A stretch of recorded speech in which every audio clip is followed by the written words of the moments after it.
Então tá. Bom, nossa aula de hoje é sobre gráficos e estatísticas descritivas no SPSS. Então nós vamos trabalhar assim como pegar os dados, explorar certos tipos de visualização para interpretar os dados, que é uma habilidade importante que vocês vão precisar para o trabalho de vocês.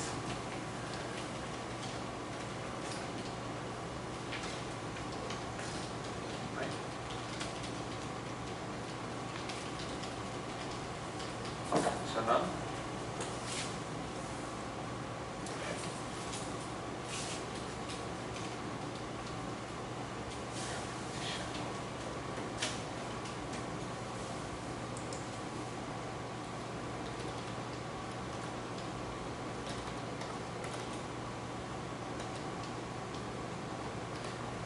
Bom, a gente vai usando o teclado. Certo, então vamos começar revisando o que nós vimos na aula passada. Nós trabalhamos primeiro com distribuição amostral. Vocês lembram o que é uma distribuição amostral? Onde vocês podem tentar resgatar da memória da semana passada.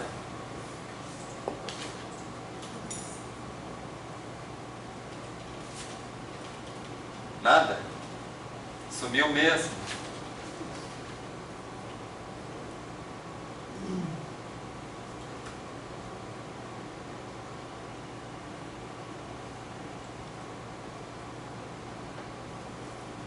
Aqueles que vinham da média de médias, né? Você pega a média, você faz várias linhas. Isso, exatamente.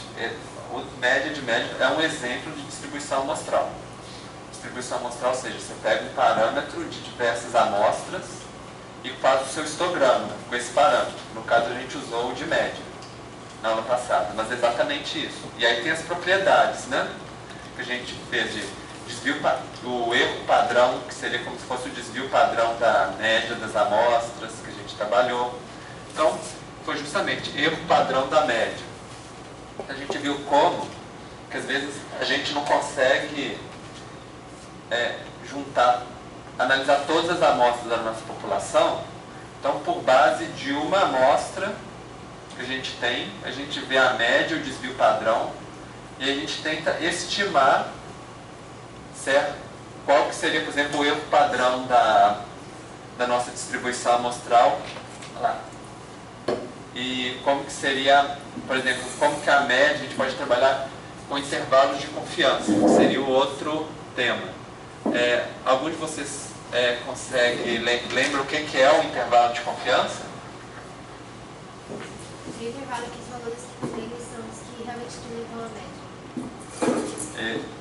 Sim, essa é a ideia, exatamente. Ele tem uma probabilidade, e a gente fala, por exemplo, 95% de chance da nossa média da população estar ali dentro daquele intervalo. E tem uma outra abordagem. A gente viu por duas abordagens diferentes. Uma é essa: você sai da amostra e você tenta estimar qual que é a probabilidade da média da população estar ali, pois certinho. A outra forma de interpretar o intervalo de confiança seria justamente a visão pelo outro lado. Seria o seguinte: vamos supor que se você pegar 100 amostras, em 95 delas, a sua média da população vai estar dentro desse intervalo de confiança. Em 5 delas, a média da população vai estar fora do intervalo de confiança. Vocês lembram do exemplo das codornas? Que a gente mostrou? Que tinha 51 grupos vendo a quantidade de espermatozoide de ejaculação das codornas. Ele fez para 51 grupos, e uns 48 a média da população caiu dentro do intervalo de confiança, mas em 3 grupos não caiu. Ou seja, sempre tem uma chance de dar errado, né? Nosso intervalo de confiança. E distribuição T. Vocês lembram o que é a distribuição T?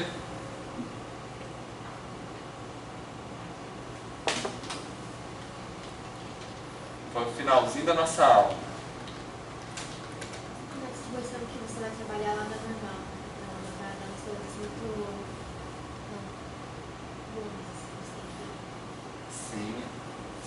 ele está caminhando nessa direção. Bom, sei que já faz alguns dias, é por isso que eu estou tentando trazer de volta para vocês refrescarem a memória.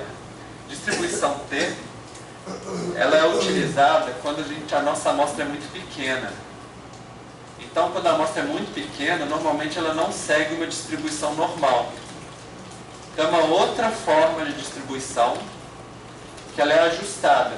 Quanto menor a sua amostra, mais achatada fica a nossa curva de distribuição. Então, por exemplo, se tem 3 elementos na nossa amostra, ela é bem achatadinha. Se tiver 5, ela já vai aproximando. Se tiver mais de 120 elementos na nossa amostra, aí você já pode usar a distribuição normal, porque ela praticamente encontra com a distribuição normal. Então, existe uma tabelinha, normalmente tem no final dos livros de estatística e no final de provas de estatística também, né? Que você olha quantidade, o grau de liberdade. Alguém lembra o que é grau de liberdade?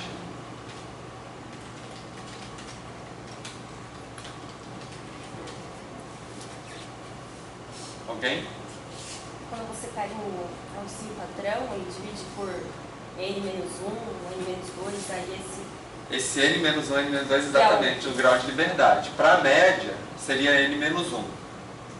Às vezes, para alguns modelos mais complexos, o grau de liberdade vai ser um pouco diferente. Seria, por exemplo, a quantidade de parâmetros, né, dentro do seu modelo que vai te dar o grau de liberdade. Para a média, um parâmetro só. Então, n-1, certo? Que é justamente o grau de liberdade, esse ajuste que você tem que fazer para inferir algo que tem em uma amostra para a população, que a gente chama de grau de liberdade. É o que a gente divide para achar a variância. Exatamente, do jeito que você lembrou, direitinho. Então, com base no grau de liberdade, que no nosso caso seria n-1 para a média, a gente calcula qual que vai ser a distribuição T para amostras pequenas. Principalmente quando a amostra é menor, menos de 30, aí passa a ser bem relevante, menos de 30 elementos, passa a ser bem relevante utilizar a distribuição T. E, por fim, a gente fez uma prática no SPSS para comparar intervalos de confiança. Vocês lembram que nós pegamos dados de água, dividimos por região e vimos as estatísticas descritivas por região, vendo a média de cada região e o erro padrão de cada região, e vendo se essa questão de e também a gente viu um intervalo de confiança de 95% para cada região do Brasil para consumo de água per capita. E aí a gente começou a pensar assim, será que uma região, um intervalo bate com o outro? Vocês lembram que a gente fez esse exercício? E aí não batia, né? Cada região era tão diferente uma da outra que não dava para a gente pensar que uma região pode ser uma amostra representativa para o Brasil inteiro. Quer dizer, cada uma deve ter suas características, seus motivos, né? Então, bom, essa foi a nossa revisão. Realmente não está funcionando. Bom, então vamos para o próximo conteúdo então, da aula de hoje. O que nós vamos ver? Primeiro, nós vamos entender um pouco o que é a inferência estatística, que é um pouco uma revisão assim, de tudo que a gente tem feito nas últimas aulas.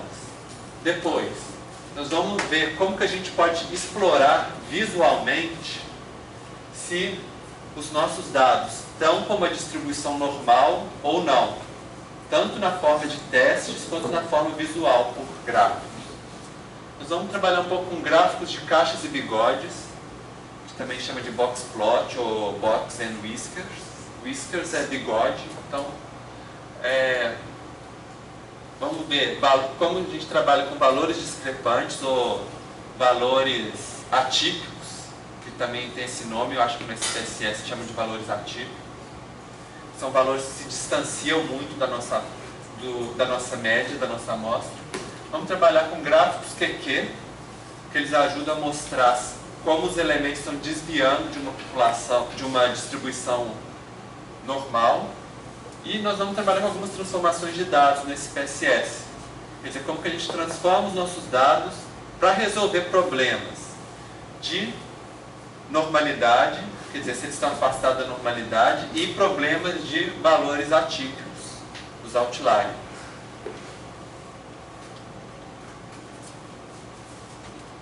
Bom, então é um resuminho do que a gente vai ver na aula de hoje, quer dizer, pegando um tanto de número que vai ter lá nas tabelas, como que a gente joga isso na SPSS e gera um gráfico bonitinho para a gente interpretar. Bom, tem algum conteúdo sobre o que a gente vai ver hoje que está relacionado ao capítulo 1, a parte final do capítulo 1. Porque até agora a gente viu até a parte de teorema do limite central, erro padrão, distribuição amostral. Mas essa parte final, ela praticamente engloba o curso inteiro. Então, dá uma noção de alguns fundamentos de testes estatísticos, modelagem, que a gente vai ver um pouco aqui, mas a gente vai ver mais, por exemplo, nas próximas aulas também. E o principal para essa aula seria esse capítulo 3, explorando dados. Ele vai fazer basicamente o que a gente vai fazer aqui nessa aula. Então, e ele segue muito como se fosse a ideia de um tutorial. Então, assim, ele mostra passo por passo, como que você gera cada gráfico, como que você interpreta cada gráfico. Tem um site do livro, que é gratuito, né? Esse site que você pode baixar os dados que ele usa no livro e seguir, fazer cada transformação.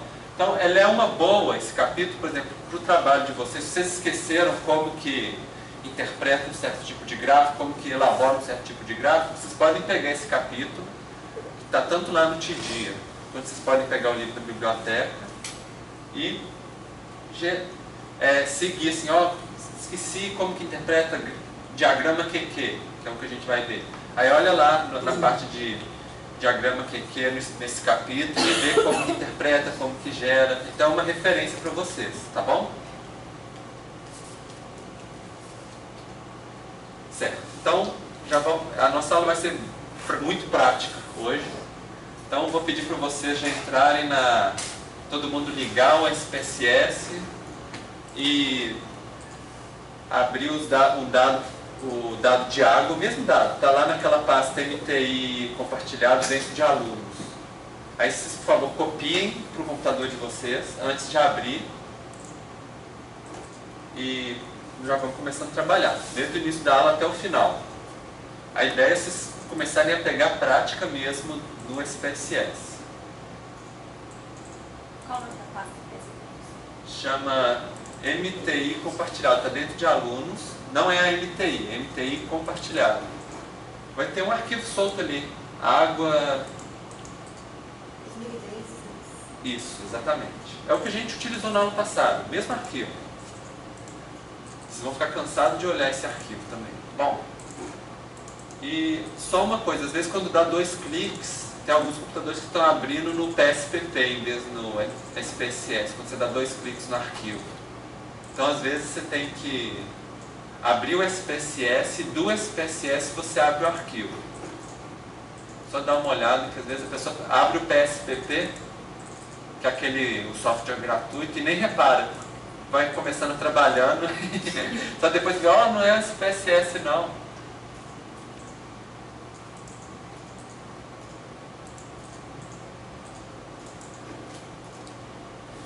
Eu vou passar aqui a lista de presença, aí vocês já vão circulando, conforme for chegando o pessoal, vão passando o restante.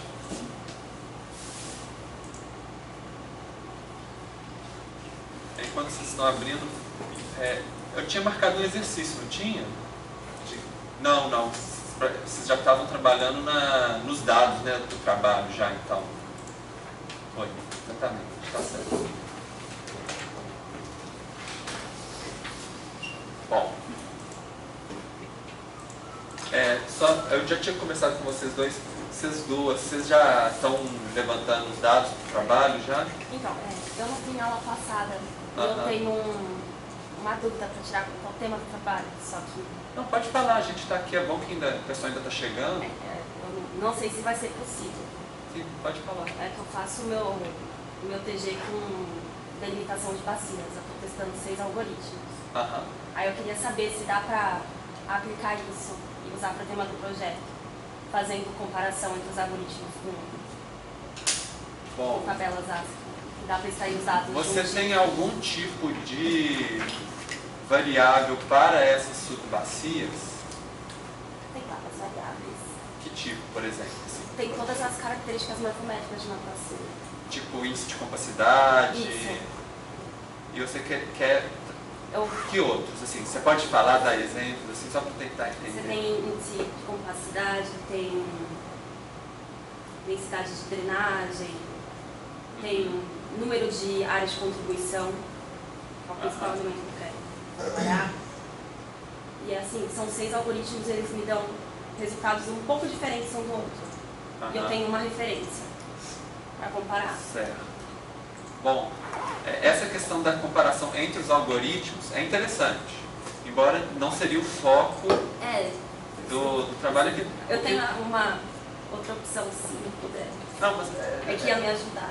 É interessante, por exemplo, se você pegar diferentes variáveis da bacia hidrográfica e tentar ver se existem relações entre elas. Então, por exemplo, a densidade de drenagem está relacionada ao índice de compacidade? Não, essas coisas têm relação. Tem relação. Não, existe, com certeza existe uma relação. Então você pode testar estatisticamente no SPSS essas variáveis. São quantas bacias hidrográficas que você está... Sim, são umas 4 subbacias, na verdade. E é só para achar as áreas de contribuição Menores. de uma determinada região. Então o que ele faz? Eu digo qual o tamanho A área de da drenagem. contribuição seriam subbacias, no final. São trechos das subbacias, alguma coisa assim. Alguma coisa assim. E Por cada... exemplo, quando você delimita a sua drenagem, para cada trecho você tem uma área de contribuição. Para cada trechinho que você vai achar. E você tem variáveis para cada área de contribuição ou só para a bacia grandona? Você pode determinar tudo para a área que você quiser. A sua bacia, o tamanho dela é você quem determina, a sua área de estudo. Certo, porque eu estou pensando assim, para a questão de quantidade de elementos.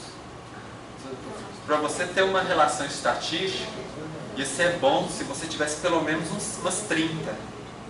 Então, eu trouxe um computador, se tiver um tempinho mais... Claro, depois a gente pode... Aí dá para olhar para ver se é viável ou não, senão não tem outro. Ótimo. Mas é possível, assim, se você tiver pelo menos uns 30 elementos, que pode ser bacia ou área de contribuição, alguma coisa assim, e cada um desses elementos tiver pelo menos 2 ou 3 variáveis, que você possa comparar essas variáveis entre si, ver se elas estão e também no espaço, né, se elas variam no espaço, então você pode fazer um trabalho sobre isso. Agora, se você quiser rodar o seu modelo para diferentes algoritmos, é um extra, é um plus, mas não é o foco do nosso trabalho. É porque eu já estava no jeito, então para mim não ia... Você já tem esses dados para vários, né?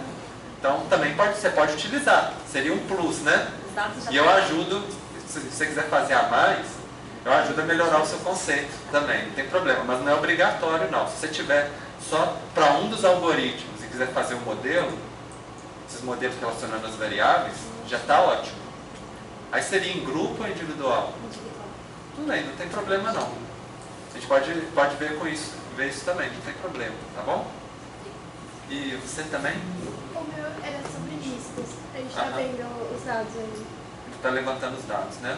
Procurando. Ótimo. Tá. Tá tendo alguma dificuldade, alguma... Muito menos. A gente vai ver durante a semana. Tá, tendo alguma dificuldade, manda e-mail, entre em contato, tá bom? Também. Eu acho que tem... você está fazendo com outras pessoas, não é? Com outras 2 pessoas. Ah, tá. Então deve ser os que também já conversaram comigo antes, já. São dados de pontos, né, de ocorrência, aqui em São Bernardo, não é isso? Eu acho que a gente vai fazer em São Paulo. São Paulo. Tudo bem, não tem problema. Tá. É risco de quê? De acidente geológico. Acidente geológico. Isso porque tem um projetinho, né, parece, da universidade relacionado a essas coisas. É bem interessante mesmo.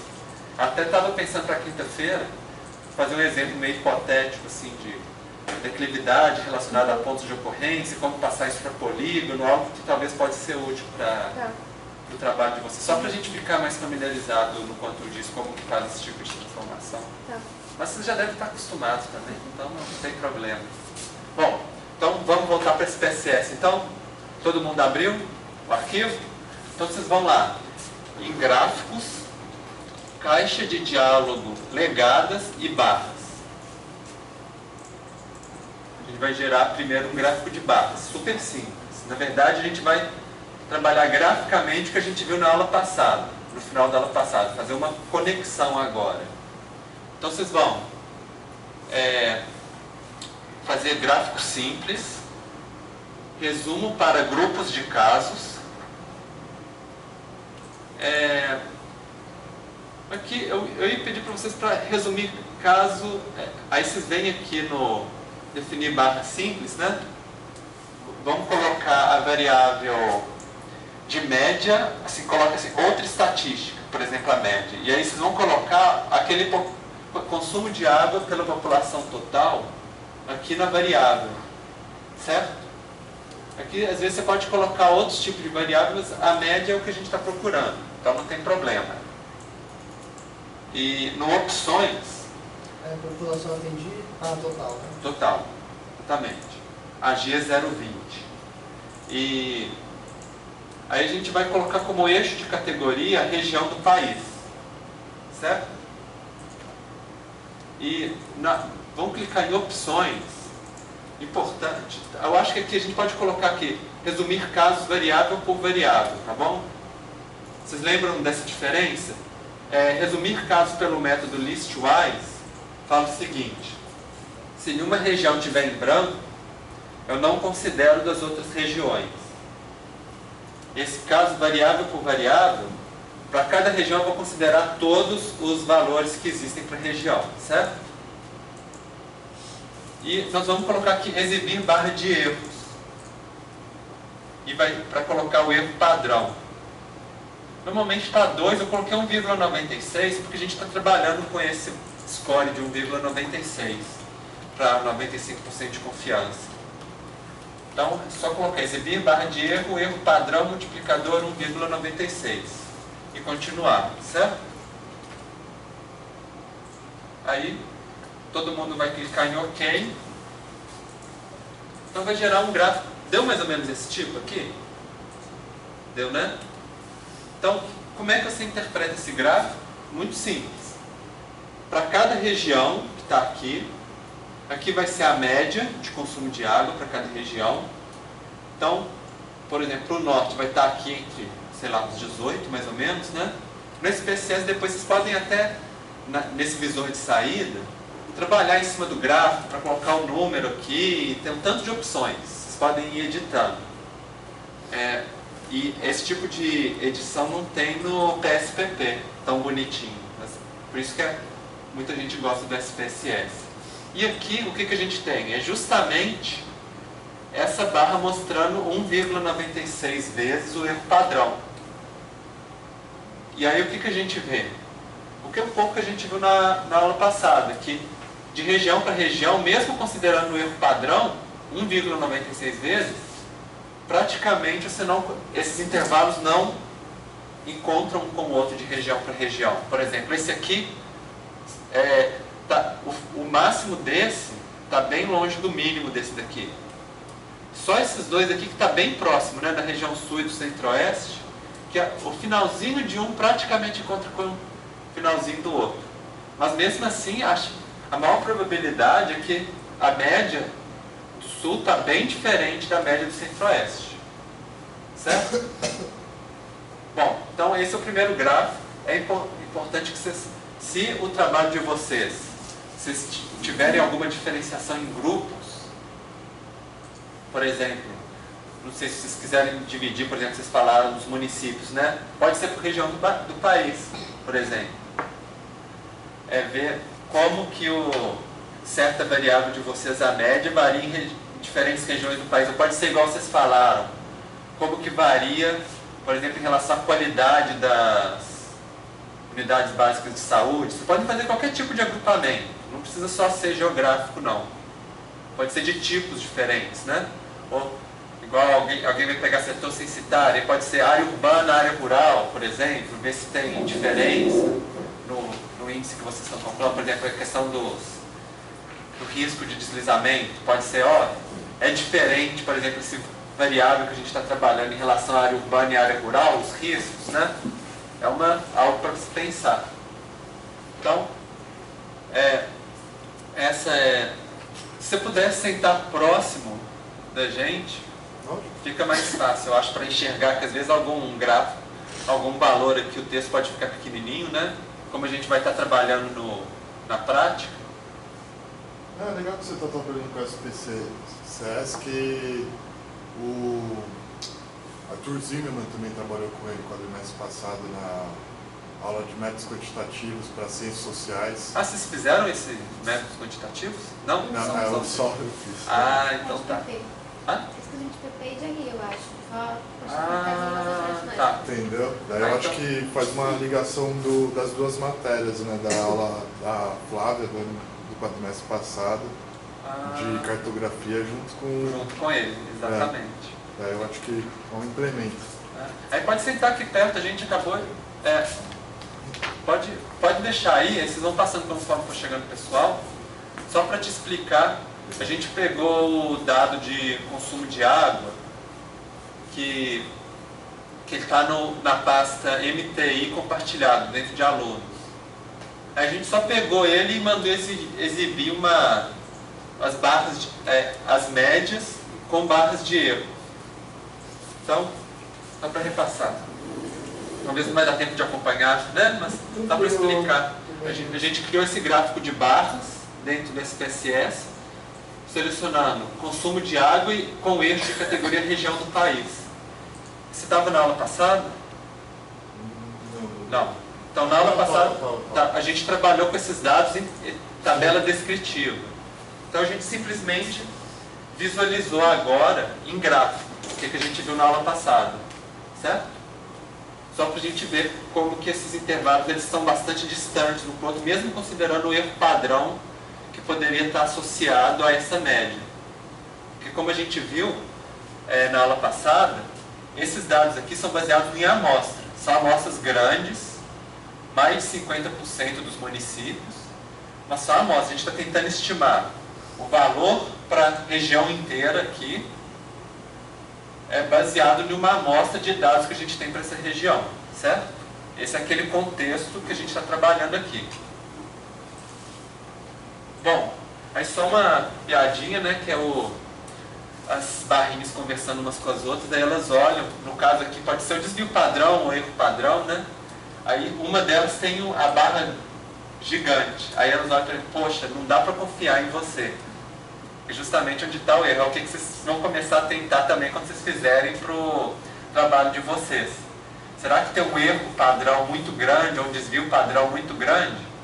E aí assim, esse que a gente gerou aqui para o erro padrão, vocês também poderiam gerar, por exemplo, para o desvio padrão. Mas aí, em que situação, em que contexto que vocês prefeririam usar erro padrão ou desvio padrão? Vocês podem me falar? Alguém tem uma noção? Uma ideia? Um chute? Bom, podem falar. Vocês têm uma ideia de quando que usaria um ou outro? Difícil? Tá? A ideia está bem na nossa diferença do que é erro padrão e distribuição amostral. Ou seja, se você está querendo estimar, tentando inferir a média da sua população com base na média da sua amostra, você usa erro padrão. Certo? Agora, se você está interessado em entender como que está a variabilidade dos valores dentro da sua amostra, aí você usa o desvio padrão. Vocês lembram o que é o desvio padrão, né? É a variabilidade dos elementos dentro da sua amostra. Então eu uso o desvio padrão quando eu estou estudando só a amostra. Quando eu quero estudar várias amostras, eu uso o erro padrão. Exatamente.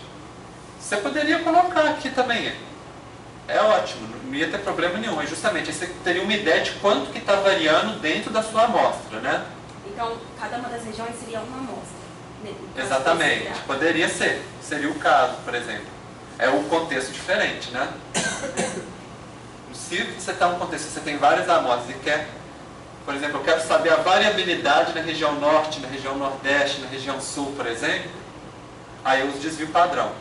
Agora, se o meu interesse é tentar saber em que intervalo que estaria a média da população com base na amostra, eu uso o erro padrão, certo?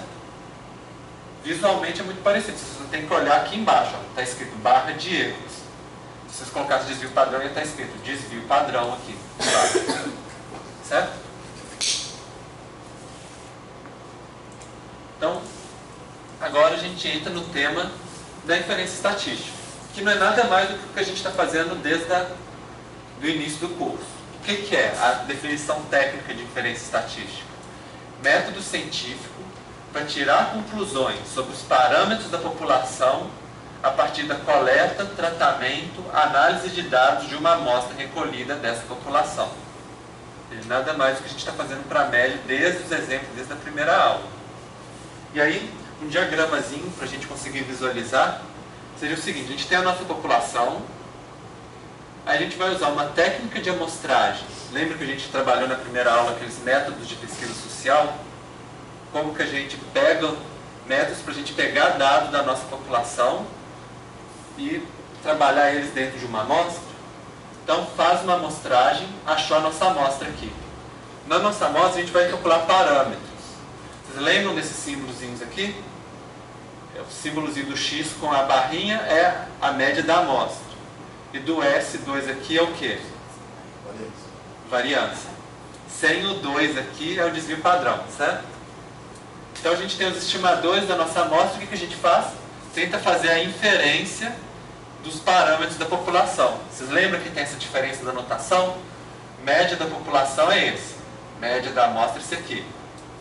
Variância da população é esse símbolozinho, sigma. Variância da amostra é esse símbolozinho S, certo? Lembrando que a gente vê nas fórmulas diferentes, né? Quando era esse símbolo, quando era esse símbolo.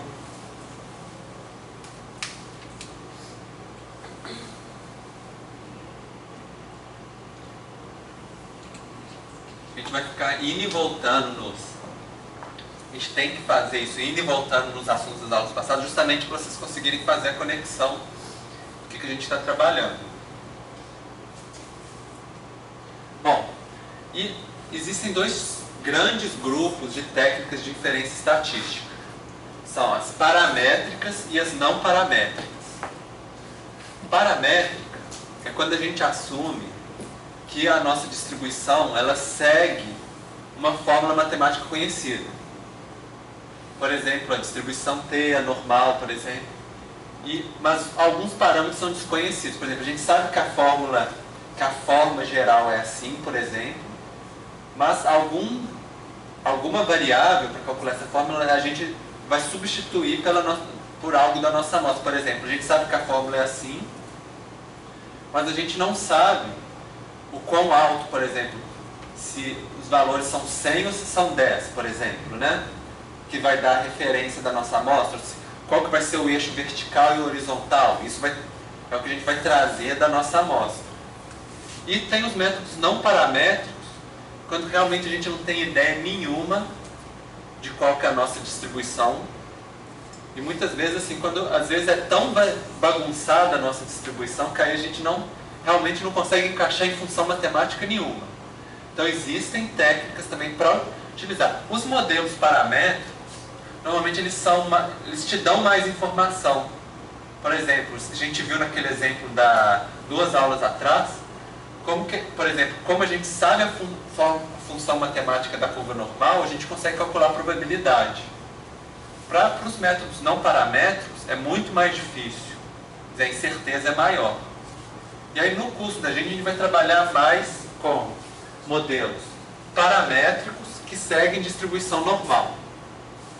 Mas assim, caso vocês queiram trabalhar com não paramétricos, existe todo um universo de estatística que a gente também pode trabalhar. Bom, e o que a gente quer dizer quando a gente fala de normalidade dos dados? É justamente a gente assumir assim, que se uma amostra, se na nossa amostra os dados parecem ter uma distribuição normal, a gente pensar que então na população a distribuição vai ser normal também. Pode ter erro? Pode. Às vezes a nossa amostra é não normal e a população é normal. Justamente porque a amostra ela varia um pouquinho, né, de amostra para amostra. Ou às vezes a nossa amostra deu sorte dela ser normal, chega na população não é tão normal assim. Então, quer dizer, existe essa variaçãozinha. Bom, e aí existem testes que a gente vai ver um pouco, alguma coisinha bem simples nessa aula e depois mais nas aulas para frente, sobre como que a gente vê se a nossa amostra está se adequando à normalidade ou não. No nosso áudio a gente vai trabalhar de uma maneira mais visual. Depois, mais para frente, a gente vai trabalhar na forma de testes estatísticos, propriamente ditos. Certo. Então, vamos explorar mais esse PSS. O que a gente vai ver primeiro? Distribuição dos scores, a questão dos valores atípicos, como corrigir problema nos dados e como transformar os dados completamente de uma vez, usando uma certa fórmula matemática. Então, bom, vamos lá. Todo mundo já abriu o arquivo, né? A gente vai entrar numa opção que a gente já viu na aula passada, de analisar estatísticas descritivas, lá no menu analisar, explorar estatísticas gráficos. Isso mesmo, né? Então, é porque aqui, estatísticas e gráficos são os botõezinhos que a gente vai entrar aqui. Então, o que a gente vai fazer? Primeiro, a gente vai pegar só a variável sozinha. A gente não vai dividir por região, por enquanto, tá bom? Pega a lista de variável dependente, é só consumo de água pela população total. E aí, a gente vai, na estatística, a gente vai colocar tanto a descritiva, com intervalo de confiança de 95%, quanto valores discrepantes também. Valores discrepantes seriam esses valores atípicos. E nós vamos também depois apertar em continuar, entra na parte de gráficos e manda colocar aqui, gerar histograma e o gráfico de normalidade com teste. Também nós vamos analisar mais para frente. Tá bom? E depois aperta OK.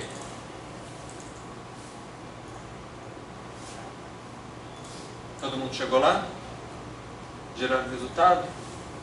Então, certo. Primeiro, vamos olhar o nosso histograma. Todo mundo vai lá no histograma. Deve ter dado parecido com esse aqui, não foi? Como que vocês, olhando aqui esse histograma, o que vocês já percebem? Vocês lembram o que é a simetria? O que é?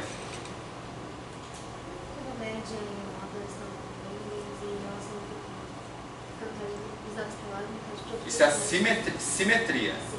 E a assimetria? Exatamente. Então, a simetria ela pode ser positiva ou negativa. Qual que é a diferença entre elas? Vocês podem falar? Positiva todas se concentram à esquerda e na negativa à direita. Isso. Você pode pensar tanto nessa questão da concentração dos dados, igual essa aqui é positiva, né? Quanto também essa questão do alongamento da cauda. Então, normalmente, na positiva simétrica, ela sobe rápido do lado esquerdo, quando você vê, você subiu rapidinho, e ela tem uma cauda longa para o lado direito, que não deixa de ser a concentração de um lado do histograma, né? Mas é só para vocês lembrarem disso. E, no caso, a gente olha aqui os coeficientes na estatística descritiva, vocês conseguem chegar lá também, né? E ver que a assimetria é realmente positiva, deu 1,5, e a curtose também deu um valor muito alto, 7. Normalmente, assim, se a distribuição for normal, a curtose vai ser 0, né? Se for 7, o que isso significa? Vocês conseguem lembrar? Não? Significa que o desvio padrão é muito pequeno e os dados estão se concentrando muito próximos da média. Se o gráfico concentra na média e fica esse espichadinho para cima aqui, a gente chama de leptocúrtica. E se o desvio padrão é muito grande e o nosso gráfico fica achatadão, chama platicúrtica. Vocês lembram que a gente vai falar do plato, né? O Cebolinha falando plato, quer dizer, bem espalhado, né? Então a nossa é positivamente assimétrica e leptocúrtica, ou seja, uma curtose positiva. E aí tem uma dica, porque na verdade a gente tem esses valores aqui, a gente já viu que é a simetria positiva, leptocúrtica, mas a gente está naquele contexto da inferência estatística, ou seja, a gente tem essas estatísticas aqui para a nossa amostra e a gente quer saber se a gente realmente pode atribuir isso para a nossa população. Aí existe um teste para a gente ver isso. Como é que teste é esse? A gente vai transformar esse valor aqui em score Z. Vocês lembram o que é score Z? Alguém pode falar o que é o score Z? É para padronizar os dados e transformar numa curva normal padrão? Exatamente. Transformar com média 0 e desvio padrão 1, certo? E como que faz isso? Existe uma fórmula, na verdade é aquela mesma fórmula do score Z, vocês lembram que faz menos a média dividido pelo desvio padrão, né? A gente vai aplicar a assimetria e a curtose. Só que a fórmula que calcula a assimetria e a curtose, ela já dá uma média 0. Então na hora de subtrair pela média, a gente vai subtrair por 0. Então nós não precisa preocupar, mas a gente vai dividir pelo erro padrão. Ou seja, você vai pegar o coeficiente e dividir pelo erro padrão. Então a gente tem aqui do lado o erro padrão da nossa amostra. Então, e aí ele vai, o que a gente faz? A gente vai fazer essa divisão aqui. Você vai pegar esse valor, que seria a nossa simetria, menos 0, e dividido pelo erro padrão. E vai dar um valor aqui. Mesma coisa para curtose. 7, menos 0, dividido pelo erro padrão. Para que serve esse valor aqui? A manha, o macete é o seguinte: se ele tiver acima de 1,96, significa que tem 95% de confiança de que a nossa população também é assimétrica ou que ela também tem curtose. Então o que a gente pode fazer? Esse aqui eu estou dando para vocês é o primeiro teste estatístico do nosso curso. Então por exemplo, de 41,95, quer dizer, muito acima de 95%, né? 1,96 já é 95% de confiança. E se eu quisesse 99% de confiança, vocês lembram? 2,56 e 3,29, quer dizer, deu muito acima do 3,29, né? Então, quer dizer, deu muito acima de 99,99% de confiança de que a nossa população realmente tem assimetria e tem curtose. Certo? Agora, esse valor, se eu olhasse só esse valor aqui, vocês acham que com esse valor aqui eu consigo pensar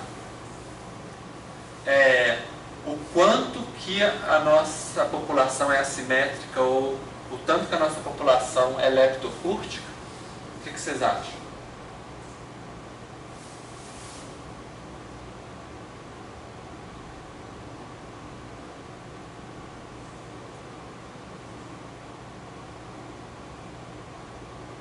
Não precisa ter medo de errar não, gente. Pode falar, não tem problema não. O que vocês acham? Se a curtose tivesse um valor referente abaixo de 50, a simetria seria negativa? Uma coisa é a simetria, a outra é curtose. Uma é independente da outra. Tá. Certo? Mas se ela ficar 0, então a gente teria aquele achatamento da... Se a curtose for 0, aí aproxima o máximo da normal. Se a curtose for negativa, aí é achatado, platicúrtico. Certo? Então, o que eu ia falar para vocês é que não. Esse valor aqui é só para testar se é significativo ou não, quer dizer, se a gente pode atribuir o valor da amostra para a população. Mas o quanto a nossa amostra é assimétrica, ou o tanto que a nossa amostra tem de curtose, a gente vai olhar nesse valor aqui do lado de cá. Certo? Então, às vezes pode ser que dá uma estatística super alta aqui, 95,9% que seja, né? Mas o nosso valor aqui é muito pequenininho. Aí o que a gente pode falar? Que existe, provavelmente a nossa população ela tem curtose, mas ela é muito pequena, por exemplo. Então, se ela for muito pequena, a gente já fica assim, então vamos supor que os nossos dados são normais. E o que acontece? Isso vai acontecer muito quando a sua amostra for muito grande. Aí, quando a sua amostra for muito grande, qualquer variaçãozinha pequenininha na simetria e na curtose, ela vai ser estatisticamente significante, vai dar um valor Z muito grande. Por quê? Porque o erro padrão vai ser muito pequenininho. Quanto maior a nossa amostra, menor o erro padrão. Vocês lembram por quê? Porque a fórmula para calcular o erro padrão, alguém lembra qual que é a fórmula?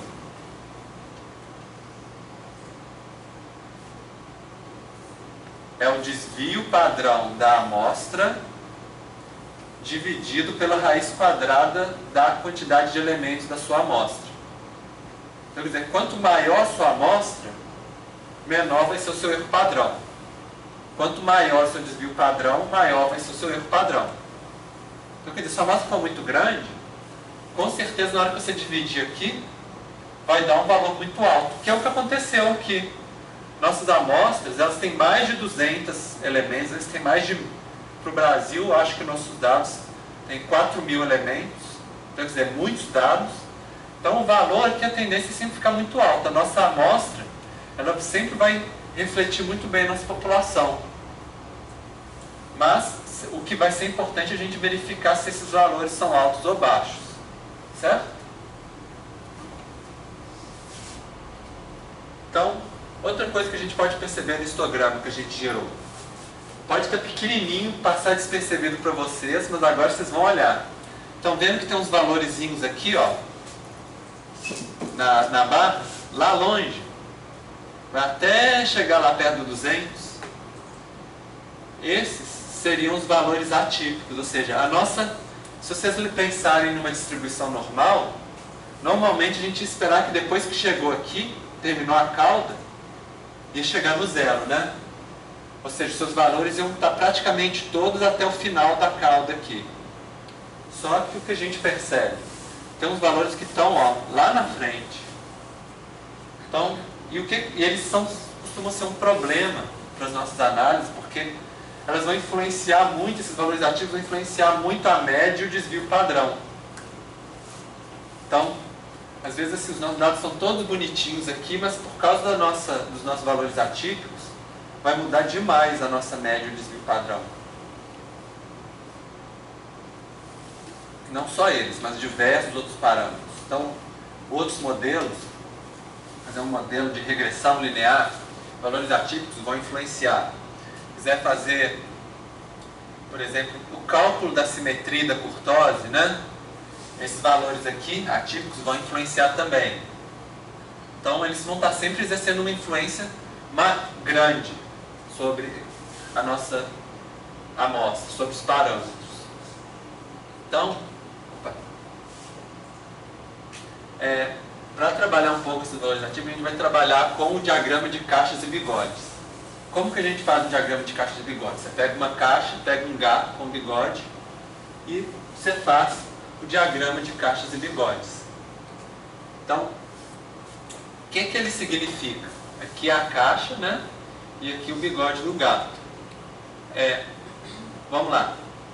O que significa? Vamos supor que isso aqui é um eixo horizontal, que vai de 0 até 10, aqui do lado de cá. O meiozinho aqui, está vendo essa linha aqui na nossa caixa? Entre os olhos do gato, é a mediana. Ou seja, 50% dos valores vão estar para cá, 50% dos valores vão estar para cá. Os limites da caixa, eles vão delimitar o que a gente chama de interquartil, que seria 25% dos valores vão estar desse lado de cá e 25% dos valores vão estar desse lado de cá. E no bigode vai estar 25% aqui e 25% aqui. Ou seja, super simples. 25%, 25%, 25%, 25%, 100%. Certo? Agora, vocês olhando para essa nosso diagrama de caixas e bigodes aqui, vocês acham que ele está mostrando uma distribuição com que tipo de simetria ou assimetria? Pensando assim que é do 0 até chegar no 10, né? Oposta ao que você estava mostrando, ela vai ser negativa. Negativo. Por quê? A média está mais afastada do corpo. Mas no caso aqui a gente está trabalhando com mediana, né? Sim, a mediana, os resultados eles estão mais afastados dos primeiros resultados do que... Mais pro... Isso, exatamente.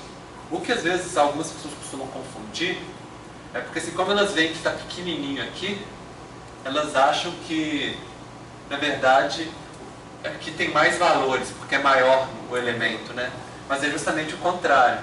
Quanto menorzinho, significa que tem mais elementos da nossa amostra ali dentro, mais concentrados. É isso que é importante vocês prestarem atenção agora nesse momento. Agora que eu mostrei ele aqui, só que normalmente a gente não trabalha com o diagrama de caixas e bigodes assim nesse eixo. A gente trabalha nesse aqui. Vou mostrar primeiro para vocês, antes da gente fazer no SPSS, a parte teórica de como ele funciona. Então aqui a gente tem um eixo de valores. Vamos supor que vai do 0 até o 100, por exemplo. Como a gente falou, aqui, qual que é essa linha aqui? É o quê? Mediana, exatamente. Em alguns softwares, no SPSS dá para configurar, mas em geral, como o padrão não gera, consegue gerar um símbolozinho, que aqui é uma cruzinha, em outras situações pode ser um losango, ou pode ser uma bolinha. Isso aí vai depender de como vocês configuram, que vai ser a média. Então, às vezes, tem outros que colocam até a moda também. Quer dizer, você coloca uns elementos aqui só para mostrar, além da mediana, uma outra medida de tendência central. Então, a gente já viu 25%, 25%, 25%, 25%. Mas aí a gente vai entrar, e aí o valor mínimo e o valor máximo. Só que a gente vai entrar nos valores atípicos. Como que a gente discrimina se um valor é atípico ou se ele não é? Não é difícil. Você pega esse intervalo que vai do início da caixa até o final da caixa, ou seja, os 50% centrais, e chama esse intervalo de intervalo interquartil. Pegou esse intervalo, você multiplica ele por 1,5, você chegou no limite, que é esse traço pontilhado. Todos os valores que estão acima desse limite, a gente vai considerar como valores atípicos ou discrepantes. Então, quer dizer, se tiver um valorzinho aqui, ó, quadradinho, a gente vai falar, esse valor é atípico. Então, o que a gente vai ter? Vai ter um valor máximo desconsiderando esse valor atípico aqui. Ou seja, você vai calcular o seu diagrama desconsiderando os valores atípicos. E os valores atípicos você vai plotar ele mais acima no seu gráfico. E aí tem uns valores assim muito atípicos, muito discrepantes. A gente chama de far outliers. Que aí é quando você pega o intervalo interquartílico, multiplica por 3. Aí você chega aqui, ó. Tá vendo essa linhazinha pontilhada? Então, esse aqui é o far outlier. Quer dizer, muito longe. Esses também não são considerados, né? Então agora nós vamos fazer isso para os nossos dados. Vocês vão lá em gráficos, no SPSS, caixas de diálogo legadas, box plot. Se bobear, eu acho que deve ter até gerado esse gráfico aqui. Então nem precisa. Só se caso vocês quisessem depois, né, alguma hora de gerar, você vai lá em gráficos, caixas legadas, vocês podem gerar o box plot também. Mas então vamos lá. O que vocês estão vendo aqui no... É aqui esse... No prédio aqui do lado, aqui tem... Construção. Não sei se construção é o gerador para gerar energia para turbina, alguma coisa assim. Ah, para o avião. Por causa que tem teste de aerodinâmica. Ah, tá. Beleza. Bom saber, eu estava preocupado se era algum problema aqui na sala. Bom, e o que vocês vão ver aqui nos nossos dados? Primeiro, aqui seriam os nossos dados máximos sem os outliers, os valores atípicos. Como está quase em continuidade, a gente consegue perceber que essa distância aqui é praticamente 1,5 essa distância aqui, o intervalo interquartíleo, certo? O que está acima dele são os valores atípicos. E vocês veem que tem uma hora que muda de bolinha para estrelinha. Todo mundo está vendo? É justamente a divisão entre os atípicos e os muito atípicos. Quando você passou de 3 vezes o valor 3 vezes o valor do nosso intervalo interquartíleo. Então o que vocês podem perceber no nosso diagrama? Tem muitos valores atípicos. Então essa é uma dificuldade de aplicar modelos no nosso conjunto de dados. Todo mundo está entendendo direitinho? Tem alguma dúvida relacionada a box plot? Não? Então tá. Bom, então uma piadinha para a gente também ir acostumando com o conceito de box plot. A garota ela fala assim, eu quero que o meu namorado venha junto comigo, pode ir. Aí chega o garoto e fala assim, não, eu não sou seu namorado. Ela fala, é sim. Fala, não, eu estou namorando casualmente um tanto de pessoas. Ela fala assim, não, eu posso te provar.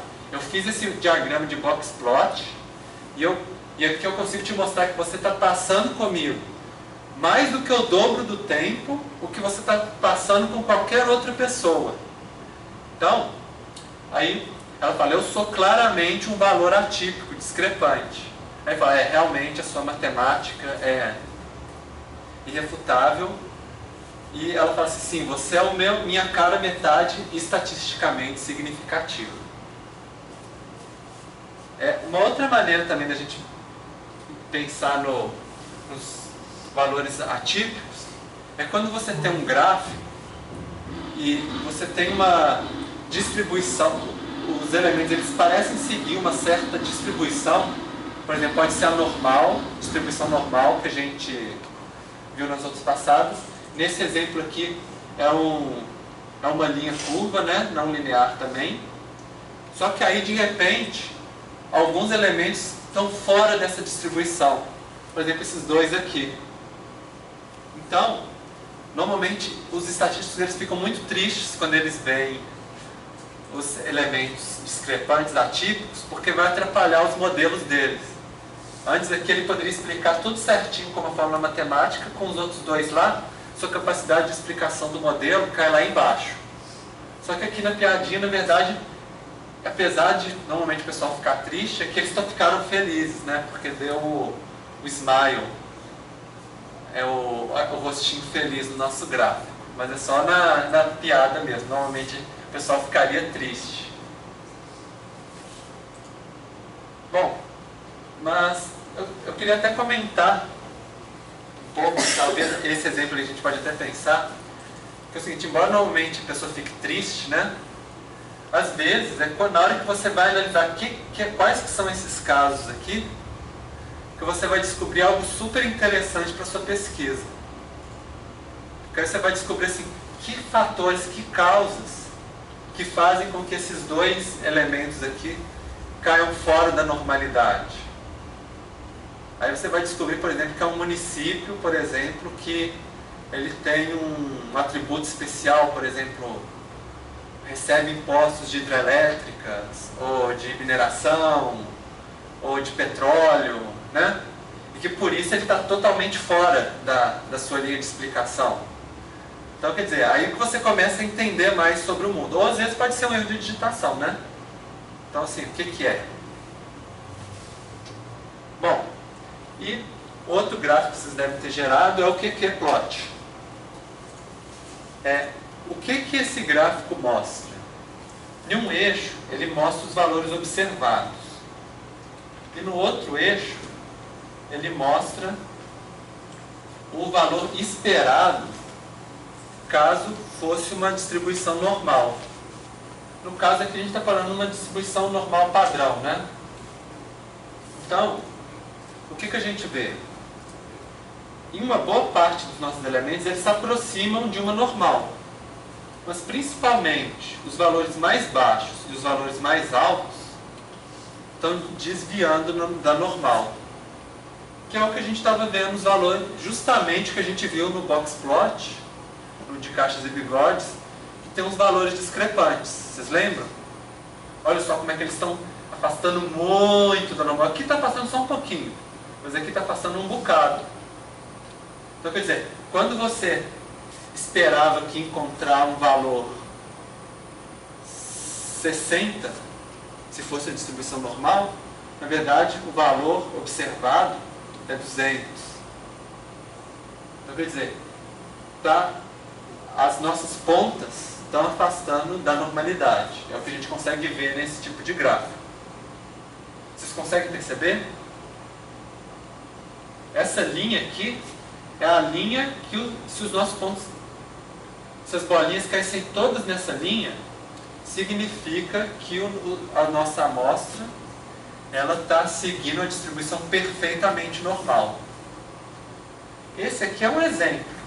Se vocês olharem no livro, Descobrindo Estatística, e ver o capítulo 3, tem alguns exemplos que, na verdade, às vezes faz uma cobrinha aqui assim, ó. Na verdade, ele vai se desviando aos pouquinhos, assim, mas ele não tem nenhum desvio estrutural como esse. Então, assim, você consegue perceber tipos de desvios diferentes em relação à normalidade. Bom, então agora nós vamos fazer essas mesmas análises, mas agora dividindo por região. Então nós vamos lá, vamos criar um gráfico primeiro, um histograma.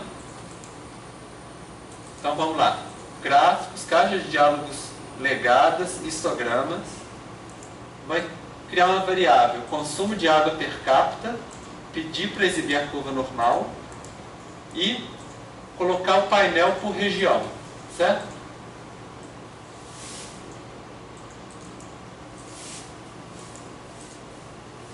Todo mundo fez? Aí o que vai gerar? Vai gerar esse gráfico aqui. Todo mundo conseguiu visualizar? Então, olhando para esse gráfico, o que vocês conseguem interpretar? Dá uma olhada no gráfico e tenta me falar o que vocês veem.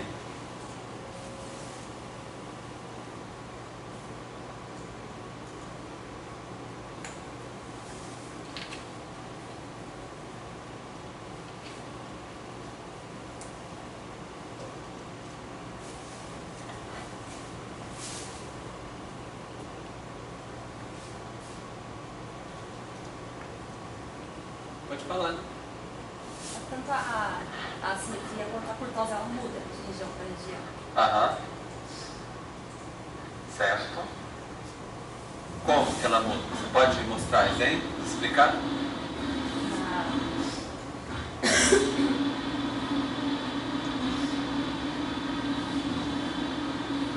Quando tá pra cá, ela tá positiva, a assimetria. Aham. Na região nordeste, ó. Ah, tá. A região nordeste fica claramente com a simetria positiva. Exatamente. E na sudeste do sul, fica mais próximo de uma normal. Parece visualmente mais próximo, certo? Tem mais alguma coisa? Vocês conseguem interpretar? Da região norte da região centro-oeste é muito grande. Mais espalhado? É. Sim. Pode pensar nisso. Então, quer dizer, a princípio talvez a do sudeste que estaria mais leptocúrtica e as outras mais platicúrticas, né? Comparando. O que mais vocês conseguem interpretar?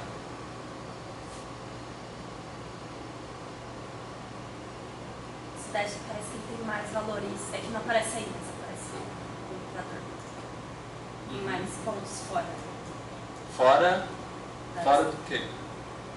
distribuição, não sei se. Ah, tá. É interessante. Você tocou num ponto interessante. A gente vê a distribuição normal e pensar se as nossas bases realmente estão seguindo, estão batendo com a distribuição normal. Que é um pouco que a gente viu naquele gráfico QQ-plot, né? O gráfico QQ. Por exemplo, aqui na região Nordeste, vocês estão vendo que do lado de cá, do lado esquerdo, os valores estão maiores do que o que estaria na curva normal, certo? Já do lado direito, você pega o valor aqui, ele está menor do que o que estaria na curva normal. Também você vai ver isso também no Sudeste, no Sul. Talvez assim, menos evidente, né? Mas você vê que está um pouquinho maior do lado de cá, um pouquinho menor do lado de cá, não é isso? Isso é uma forma de você pensar com questão da simetria também. Ou seja, está mais concentrado do lado de cá, porque tanto que você consegue ver que está um pouquinho maior aqui, um pouquinho menor do lado de cá. Certo? Outra coisa, quando a gente falou do desvio padrão, né? Você que falou, não foi, Letícia?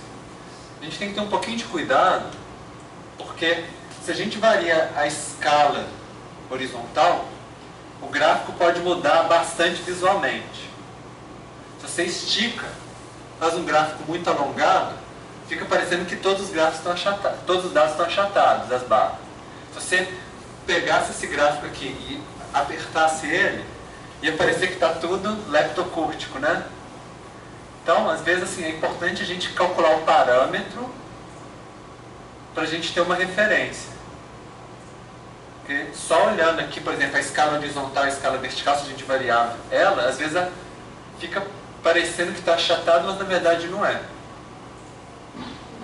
Então tá. Vamos passar para... Gente, o meu relógio acabou a bateria. Que é 9h15, né? Então a gente tem até as 10, não é isso? Então a gente está com tempo. Bom, então agora nós vamos fazer a mesma estatística por região. Vamos lá.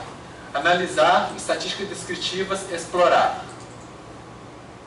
E a gente vai fazer as mesmas opções, de calcular valores discrepantes.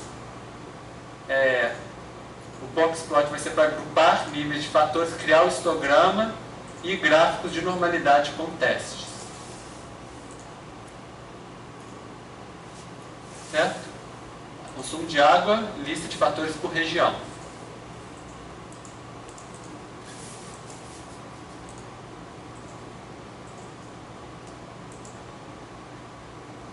Todo mundo conseguiu gerar?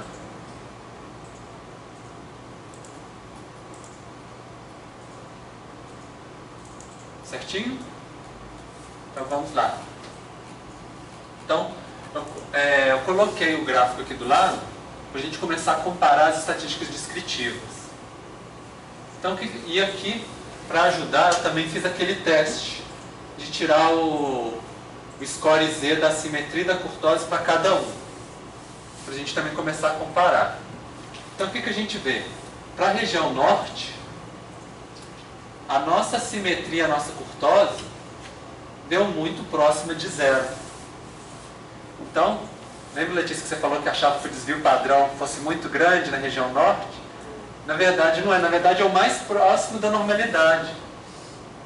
E o que a gente também pode ver para a simetria e para a curtose é que, tirando a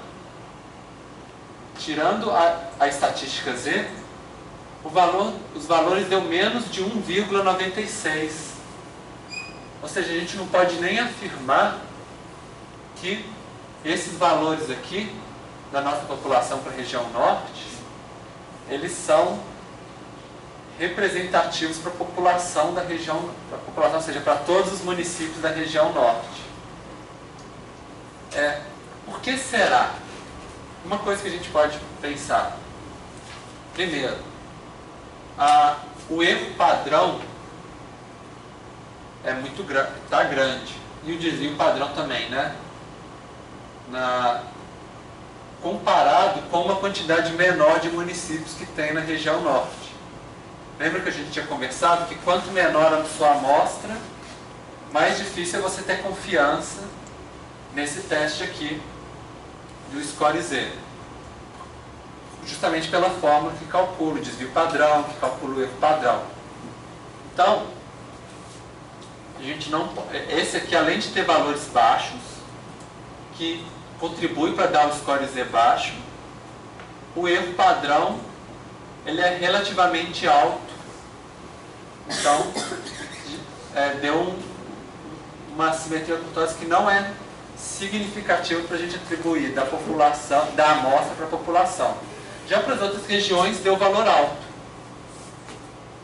E deu valores também de assimetria de curtose mais altos. A gente vê aqui, ó, a simetria positiva para a região nordeste, igual a gente já tinha comentado, né, visualmente. E a curtose também alta. Também. Para a região sudeste e também para a região centro-oeste e sul e centro-oeste, apesar de no gráfico estar parecendo que está seguindo a curva normal, os valores de assimetria deram grandes, 2,6, 2,3 e no sudeste 1,2, que né, não foi tão grande, mas mesmo assim foi bem significativo o Score Z. E aí você pensa, por que será? Que aqui parece ser e não é, né? Talvez porque tem alguma coisa que a gente esqueceu de olhar. O que? Vocês têm alguma... Alguém que tem uma hipótese? A escala do gráfico. Não. Tem. Outliers? Exatamente.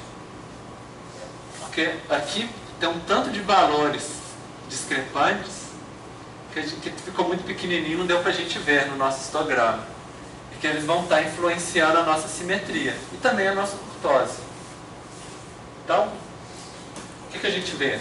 Tem esse gráfico de box plot, né, que a gente gerou, que nós geramos para... Você deve estar aí, vocês podem rolar. Vocês acharam? Então, o que a gente vê quando a gente compara a região norte com as outras regiões? Quase não tem outlier. Então, fica muito mais próximo da normalidade. Nos outros, principalmente o sudeste, o centro-oeste, sudeste e o sul principalmente, muitos outliers. E o nordeste e o centro-oeste também tem outliers também. Então vocês veem que é um problema.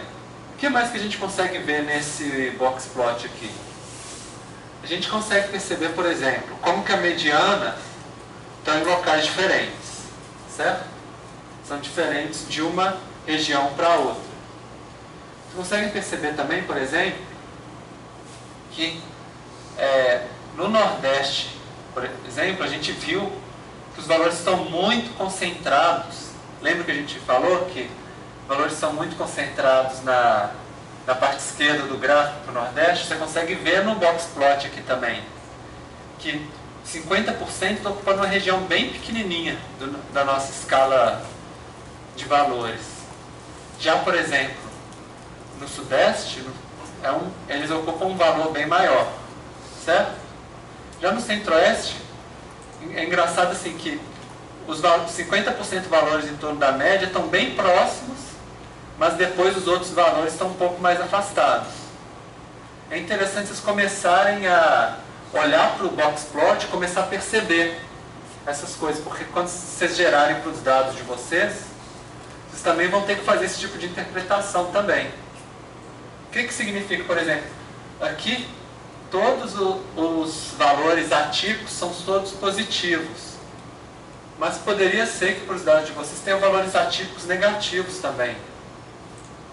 Poderia pensar. No caso, não foi o caso aqui para os nossos dados. Então, mais ou menos isso. Vocês veem também a diferenciação entre os valores atípicos e dos muito atípicos, né?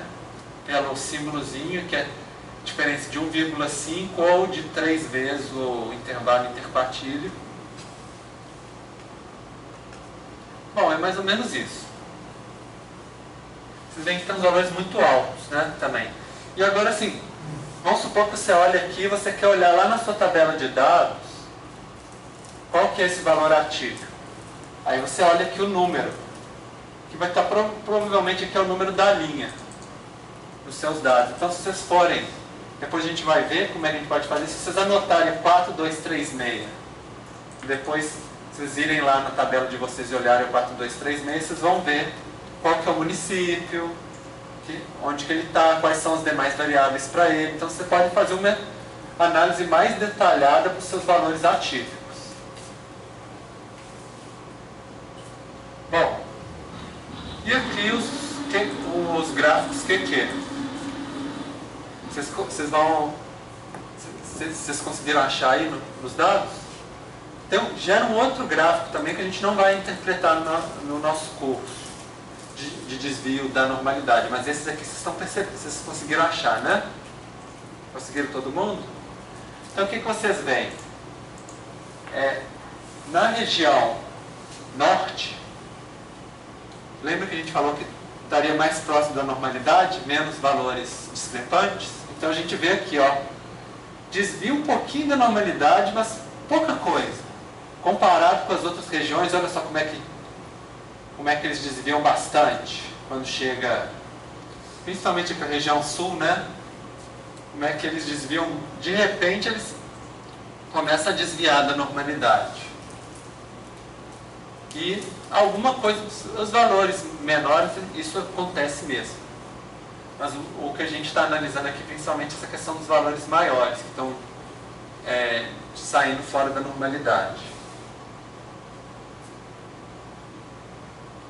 Bom, agora nós vamos ver a questão de correção de problemas nos dados. Como eu tinha falado para vocês, se vocês pensarem assim, é o 4, aqui está o 403, mas na verdade é o 436, né, que a gente viu que era muito alto. Se vocês forem lá no editor de dados e clicar nesse símbolozinho aqui, no menu, vocês podem clicar lá, aí vai abrir essa caixinha do ir para. Aí vamos escolher esse valor aqui, o 4236. Então aí qual que é o município que vocês chegaram? Isso, exatamente. Seria o consumo de água mais alto do Brasil.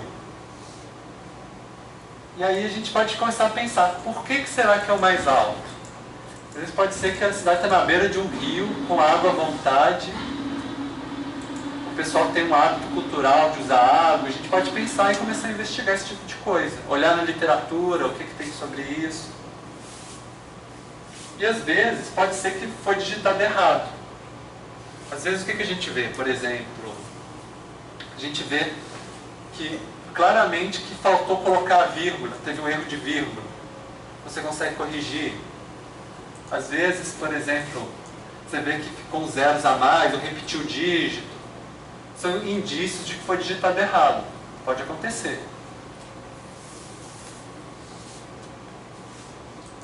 E também, bom, o que a gente pode fazer com esse dado, então? Primeiro, uma opção seria remover o caso.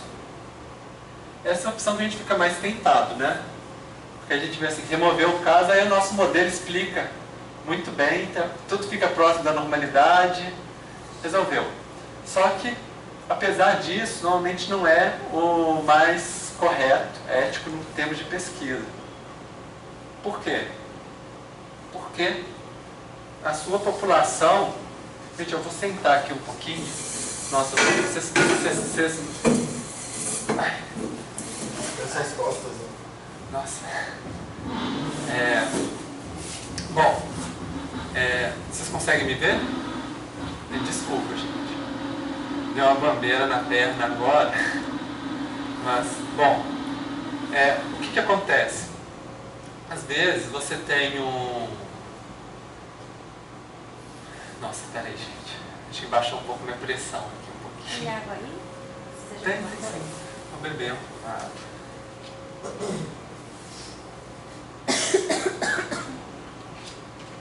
Ok, só espero não desmaiar aqui na frente de vocês. Bom. Não tem que carregar o senhor.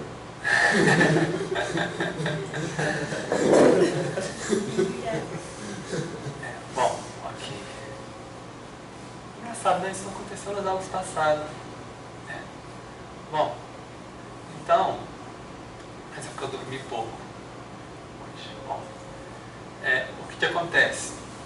Às vezes, igual eu falei, às vezes é esse caso discrepante que vai te dar uma explicação, algo interessante para você comentar na sua pesquisa. Então não é legal você simplesmente tirar ele fora.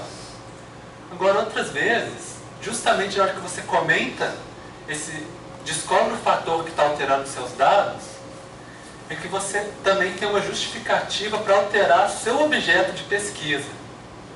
Igual, por exemplo, vamos supor que os valores discrepantes, por exemplo, para a questão do modelo para pesquisar sobre deslizamento, descobre que todos os valores na área rural são discrepantes e que não consegue explicar de jeito nenhum com as variáveis que você selecionar. Aí você comenta isso e muda o seu objeto de estudo do seu modelo para dados urbanos, por exemplo, só para áreas urbanas.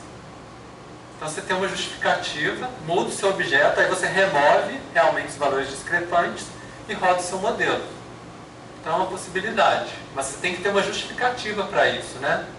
Simplesmente esconder o valor discrepante para baixo do tapete e não falar nada para ninguém, não é normalmente muito aconselhável, do ponto de vista estatístico e do ponto de vista de pesquisa. Bom, outra ideia seria transformar dados. A gente vai ver mais para frente na aula como que nós transformamos dados. O que é isso? Você vai aplicar uma fórmula a todos os seus elementos. Mas às vezes você pode aplicar uma fórmula que ela vai reduzir mais o valor dos dados que são maiores. Vocês podem dar um exemplo de uma fórmula matemática que reduz mais, ou que afeta mais valores maiores do que valores menores? Alguma operação matemática, alguma fórmula matemática?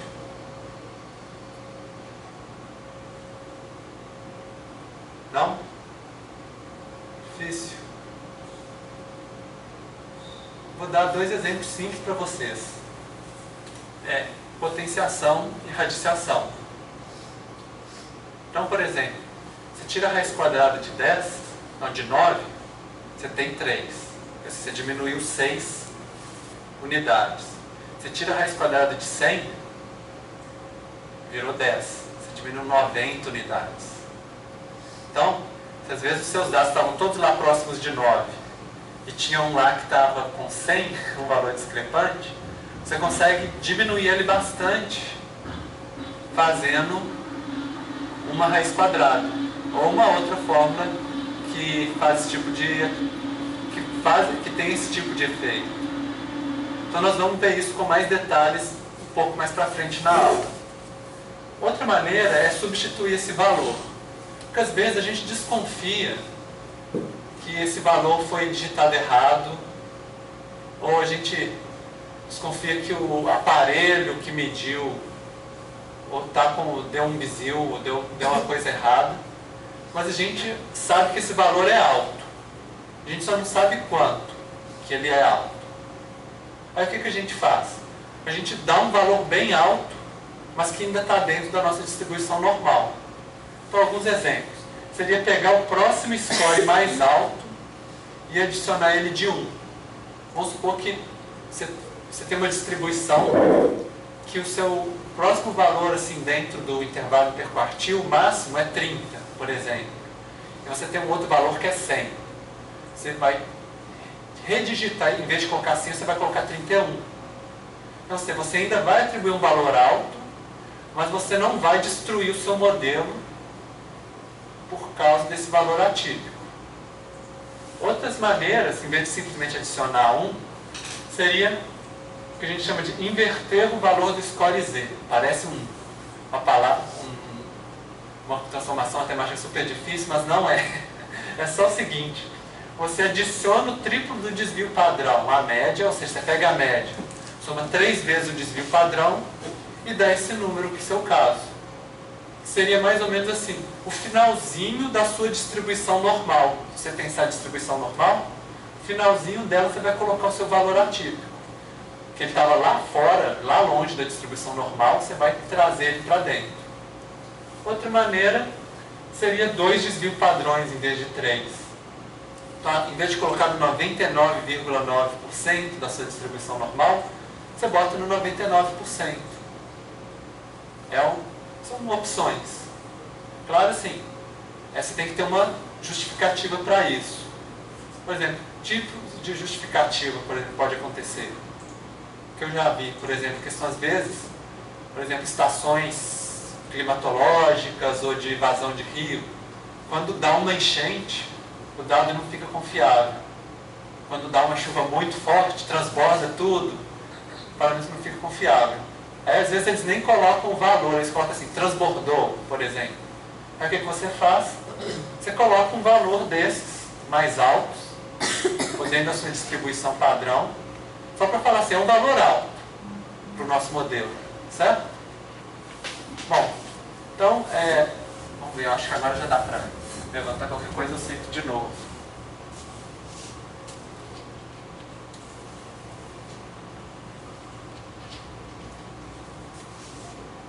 Se vocês tiverem dúvida sobre o que fazer com valores atípicos no trabalho de vocês, aí vocês podem falar comigo e a gente tenta achar. Inclusive, para a aula de apresentação dos dados exploratórios, né, do trabalho, que vai ser na próxima terça-feira que vem, aí vocês já podem mostrar se teve valores atípicos. Vocês já estão aprendendo hoje. Vocês já podem mostrar, fazer o diagrama de box plot, gráfico de QQ, vocês já estão vendo vários tipos de gráfico que vocês podem utilizar e mostrar, olha, tivemos esse valor ativo. Porque aí discutir na sala de aula, não precisa trazer pronto o que vocês vão fazer, não. A aula que vem é justamente para a gente ter, na aula de terça-feira, vai ser justamente para a gente ter uma discussão. Traz os dados, a gente discute, mostra os gráficos. Acho que vai ser interessante por causa disso. E às vezes, o que um grupo fez pode ser útil para o outro grupo também. Então, vamos passar para transformações dos dados. Então, vamos olhar, por exemplo, eles podem ser usados tanto para correção de normalidade, quanto para influência dos valores atípicos. Um exemplo é o da transformação logarítmica, é muito usado. O que ele faz? Primeira coisa, ele esmaga a cauda direita. Não, ela esmaga a cauda direita, ou seja, ela vai pegar essa parte aqui do gráfico e diminuir e vai trazer essa parte de cá para cá. Então, é praticamente esse efeito que a gente viu aqui. Essa era uma distribuição que existia, tirou o logaritmo, ficou assim, ó, praticamente normal. Só que ela tem... Então, quer dizer, quando o seu dado tiver a simetria positiva, o primeiro teste que você pode fazer é tirar o logaritmo e gerar o histograma de novo. Certo? Só que ele tem um problema. Não existe logaritmo de zero. E também, quando você tira o logaritmo de número negativo, tem outra distribuição diferente, dá uma baguncinha. Então, o que a gente faz? A gente vai pegar... Lembra que quando a gente transformou os dados para transformar em score Z, a gente pegava todos os valores e diminuía da média? Agora o que a gente vai fazer? A gente pegar todos os valores e aumentar de um número. No caso do nosso dados que a gente tem aqui na nossa aula, como o menor valor é 0, a gente pode simplesmente acrescentar 1, porque aí não vai ter nenhum valor 0, vai ser de 1 para cima. Caso a gente tivesse valores negativos, por exemplo, o menor valor, não tem jeito de ter consumo de água negativo, né? Vamos supor que a nossa variável teria um valor negativo. Então, com o valor negativo, a gente teria, por exemplo, um valor que fosse menos 2, o menor valor. Aí se a gente somar 3 a todas as variáveis, aí vai continuar sendo de 1 para frente, certo? Bom, e agora outra possibilidade, a transformação por radiciação. O resultado, se tirar a raiz quadrada, é muito semelhante com o do logaritmo. Vão até assustar. Mas às vezes, uma funciona melhor do que a outra. Também é aquela mesma coisa. Você diminui valores muito grandes, aumenta proporcionalmente em relação aos valores pequenos. Só que também tem a mesma coisa do logaritmo. Não tem raiz quadrada de valor negativo. Na verdade tem, né? Números complexos. Vocês podem lembrar, se vocês chegaram a estudar números complexos já? Só que a gente não tira estatística de números complexos, pelo menos no nosso curso não, tá bom? Então, mais fácil, simplesmente soma um número. Outra possibilidade é o que a gente chama de transformação recíproca, que é o seguinte: para cada elemento que você tem, você vai calcular 1 dividido por esse elemento, substituir. Então, se um elemento seu tinha valor 10, ele vai ser 1 sobre 10. Se tiver 100, vai ser 1 sobre 100. Ele também reduz muito o impacto dos valores grandes. Então, se tem valores muito grandes, ele vai trazer eles para perto da sua distribuição. Só que ele tem um problema. Isso, vocês conseguem entender por quê, né? 1 dividido por 100 deu 0,01, né? E 1 dividido por 10 deu 0,1. Então o que aconteceu? Os valores muito grandes ficaram muito pequenos. Mas aí o que também que aconteceu? Você inverteu. Por exemplo, o que era 100, que era maior, na hora de você dividir 1 dividido por 100, ele ficou 0,01. O que era 10, dividiu por 10, ficou 0,1. Ele ficou, o elemento que era 10 ficou maior do que o elemento que era 100. Seu histograma, ele estava de um jeito, ele simplesmente inverteu para o outro lado. Aí como que a gente resolve esse problema? A gente usa uma outra transformação, que é o máximo menos o elemento. O máximo da sua amostra menos os elementos. Você simplesmente fazer o máximo menos o elemento sem colocar nessa transformação, só essa fórmula aqui, o que ela faz? Ela somente inverte o seu gráfico. O valor que era maior vira menor do que o valor que era menor vira maior. Vamos supor, por exemplo, que o nosso valor maior era 100. O 100 virou 100 menos 100 deu 0. E o 10 virou 100 menos 10, 90. Você inverteu. E aí se você combina essas duas coisas, faz a transformação recíproca, menos o inverso do seu histograma, você reinverteu ele. Ou seja, se você fizesse essa fórmula aqui, lembra, o maior ficou menor. Se você usou essa fórmula aqui, você fez o maior ficar menor e depois você desinverteu ele de novo. Então, assim, acredita em mim que funciona. Viu? Às vezes a gente fica muito abstrato, sem ter uma figura, mas realmente funciona direitinho. Vocês podem fazer no SPSS ou no Excel, qualquer coisa assim. Esse tipo de transformação sempre funciona. Bom, então agora nós vamos fazer na prática. A gente vai no menu, transformar, calcular variável, certo? Nós vamos procurar no grupo de funções. Aqui, você tem os tipos de funções, mas quando a gente não sabe exatamente onde que está, a gente vai no todos aqui. E aí vocês vão procurar LG de 10. Seria um logaritmo de base 10.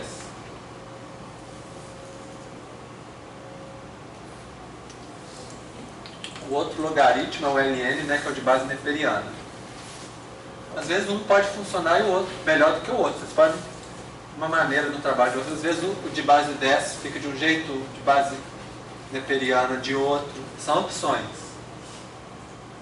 E aí vai ficar uma ponto de interrogação aqui, né? Justamente na hora que você clicar em consumo de água, ele vai entrar aqui no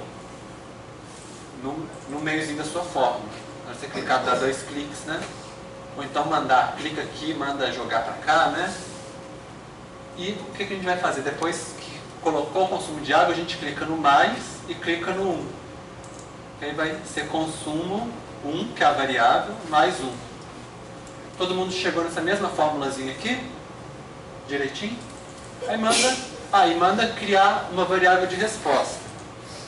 Então, eu escrevi aqui log cons. Né? Lembra que tem que ter até 8 caracteres. Evitar caracteres especiais.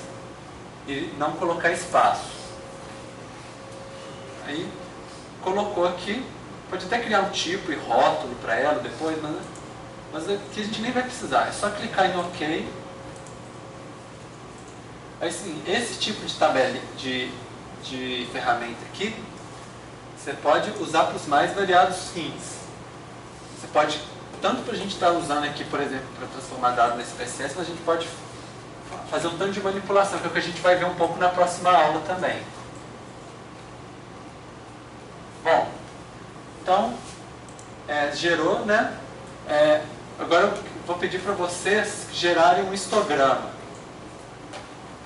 Lembra como que gera histograma? Gera lá um histograma com...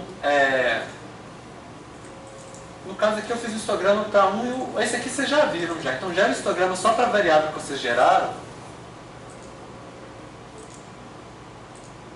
Vocês lembram direitinho como é que é? Gráficos, caixa de diálogo legado, histograma. Aí vai ser o nome que vocês deram, logcons, né? Ou o nome que vocês deram aí. E manda colocar a linha normal também, pode colocar.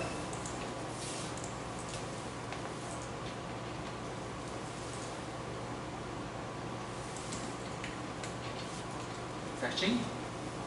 Todo mundo gerou o histograma? Então assim, não tem problema, qualquer coisa vocês podem olhar aqui. Além do histograma, eu mandei gerar também a estatística descritiva de assimetria e curtose para o novo.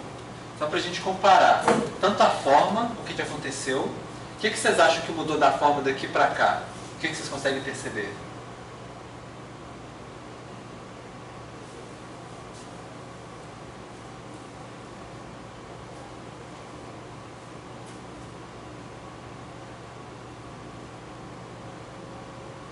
Gente, pode falar.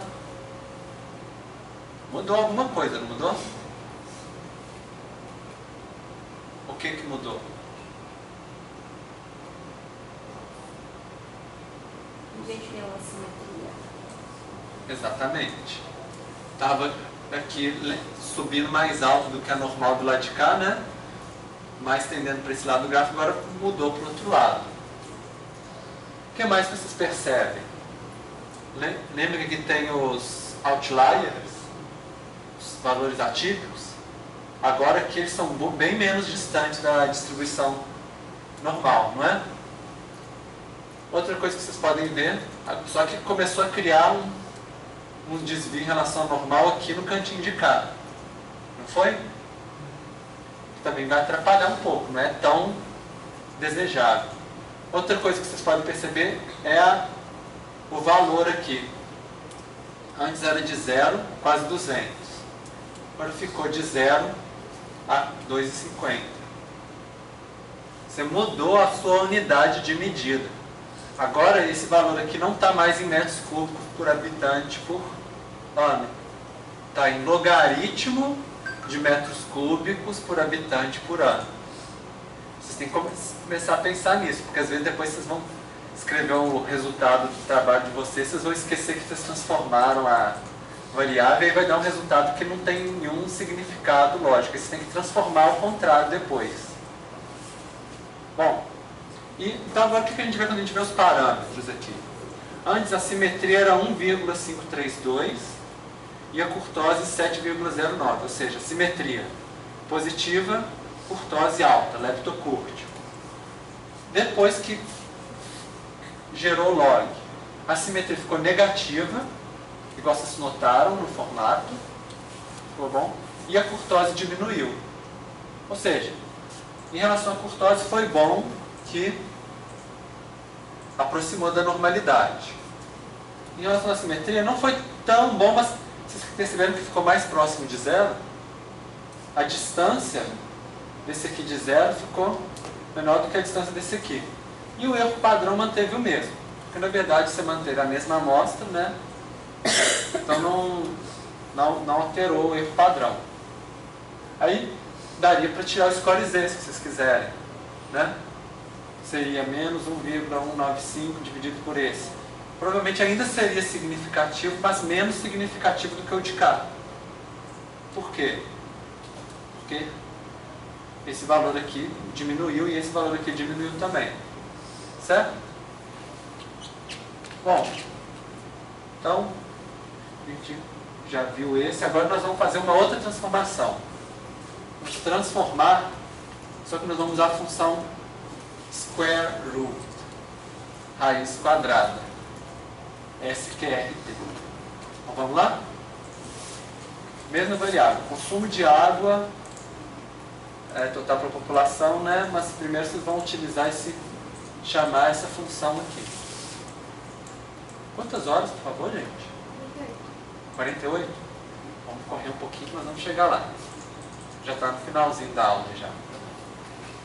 Vocês queriam que liberasse um pouco mais cedo, né? Pra... É que a gente tem aulas 10 em outra sala, né? Até chegar lá. É. Então vamos lá. Todo mundo conseguiu transformar? Aí coloca um nome, né? Coloquei SQR cons, mas vocês podem colocar o nome que vocês quiserem. Então, não precisa gerar o histograma de novo, não. Vamos acompanhar aqui no quadro, para ir mais rápido. O que vocês veem aqui? Comparando com o anterior do logaritmo, o que aconteceu com o SQRT? Ele diminuiu bem a simetria, ela ficou mais perto, bem mais perto de zero. Bem mais simétrico, né? E a curtose também. Exatamente. Ainda teve alguns valorzinhos aqui que saíram fora. E agora um ponto negativo desse daqui é porque ainda ficaram os desvios padrões aqui um pouquinho meio longe, né? Não, uns valores atípicos, né? Um pouco aqui meio longe. Mas vamos ver o que aconteceu com os coeficientes de assimetria e curtose. A simetria que era menos 1,5 virou 0,007. E a curtose, que era 7, virou 0,528. Então, quer dizer, comparando o logaritmo com a raiz quadrada, nossa raiz quadrada conseguiu aproximar muito melhor da normalidade. Então, por exemplo, para rodar um modelo que assume a normalidade, isso é muito mais interessante para nós utilizar a raiz quadrada. Certo?